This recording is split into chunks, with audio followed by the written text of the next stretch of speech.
Sir, today millions of Indians have chosen to become digital content creators. They function as educators, reviewers, satirists, entertainers, musicians and influencers.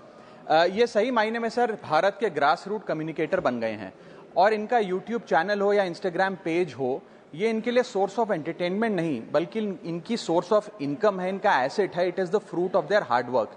But एक चीज़ से ये सब परेशान हैं और उस मुद्दे को आज मैं सदन में उठाना चाहूँगा. That is the issue of fair use and arbitrary copyright strikes by digital platforms.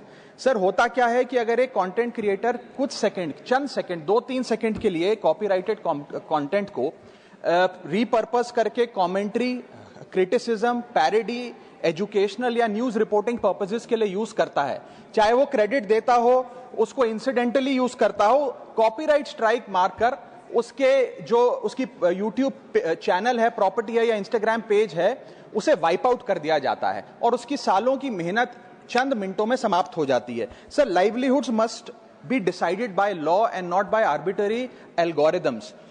Sir, this by no means that one is against copyright holders. उनके हार्डवर्क और ओरिजिनलिटी को रिस्पेक्ट करने की जरूरत है, लेकिन यह समझने की जरूरत है that fair use is not piracy.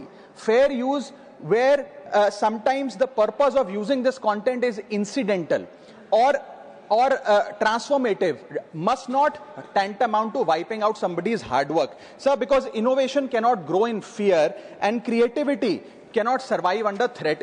India का कॉपीराइट एक्ट सर 1957 में बना. एक ऐसे दौर में बना जब ना इंटरनेट था, ना कंप्यूटर थे, ना डिजिटल कंटेंट क्रिएटर्स थे, ना यूट्यूब, इंस्टाग्राम था.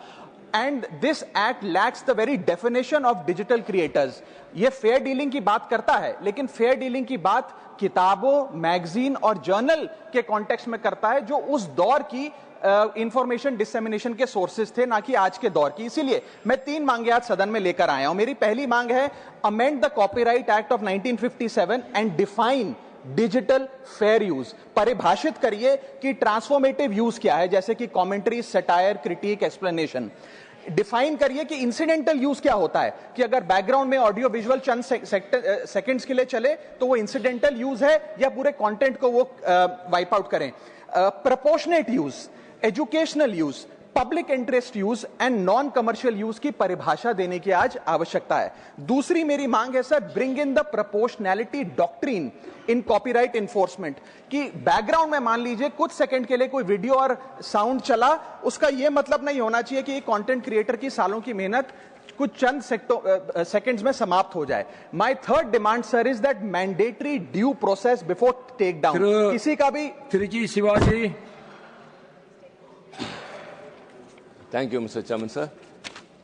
Sir, in the year 2013-14, Kiradi in Sivaganga, near Madurai district in Tamil Nadu,